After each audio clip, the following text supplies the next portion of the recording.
Minister Rishi Sunak has accused China of interfering in democracy.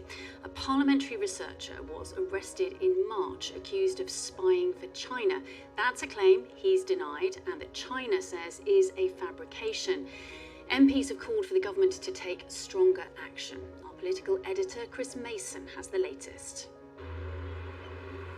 China, a modern colossus, a booming economy and society reshaping the world, with a worldview so very different from the UK's.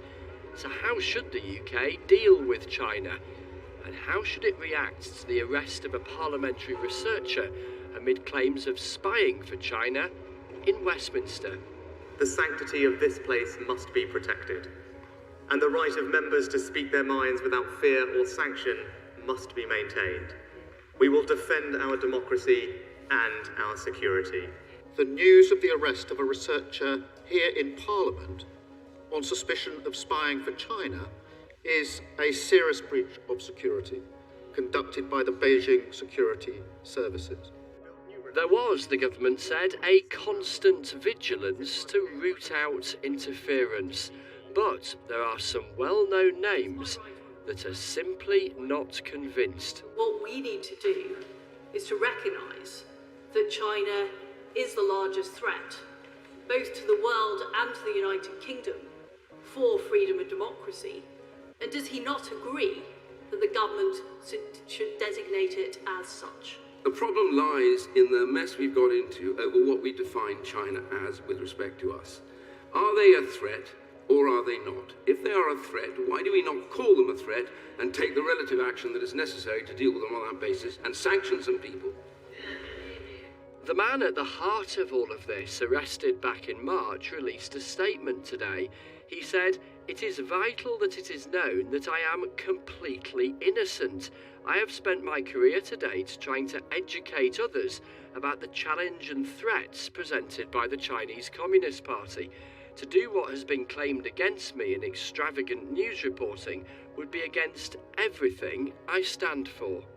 The BBC isn't naming this man. He hasn't been charged with anything, and it's not known precisely what he's been accused of. As for the government, it insists it's getting the balance right in its dealings with China, and its approach is in line with allies such as America and Australia. Here is what they make of all of this in Beijing.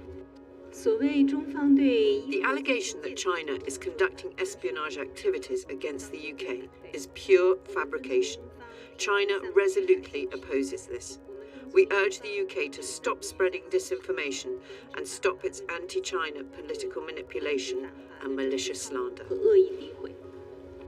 Tonight, two debates rage at Westminster: how to make this place secure and how to deal with China, a country whose power and influence grows and grows. Chris Mason, BBC News.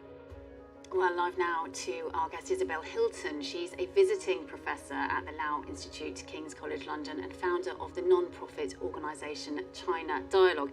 Isabel, hello to you. Thank you very much for joining us.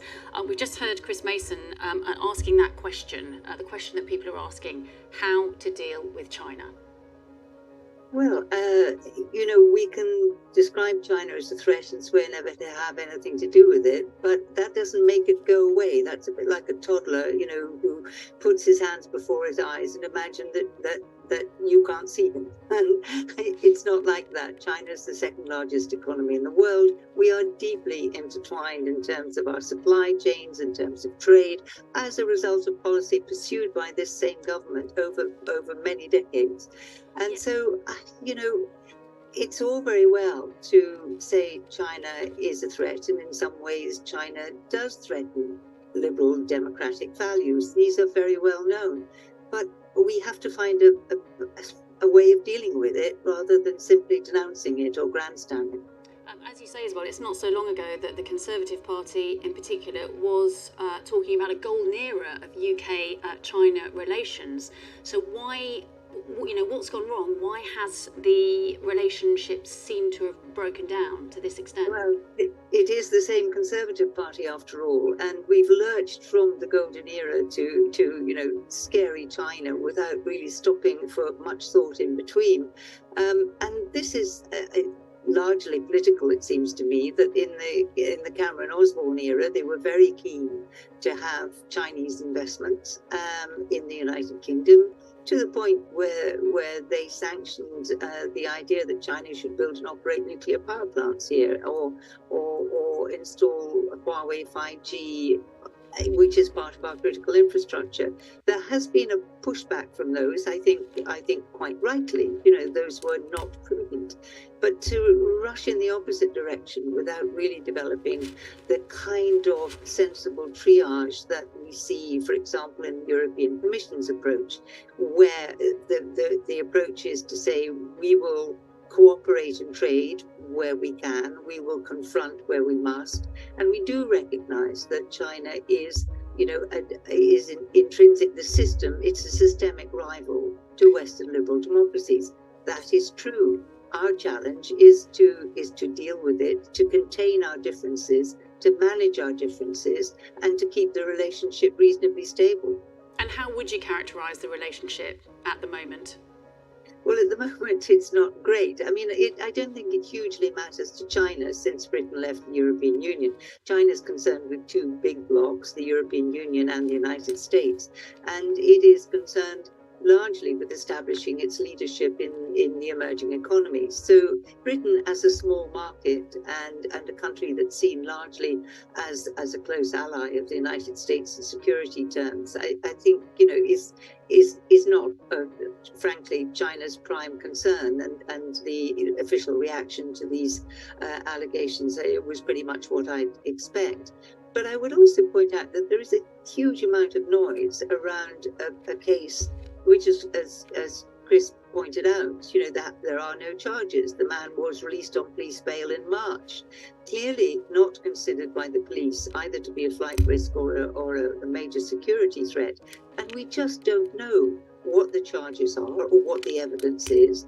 And yet we have this enormous political brouhaha going on amongst a group of MPs who are noted for their hostility to China.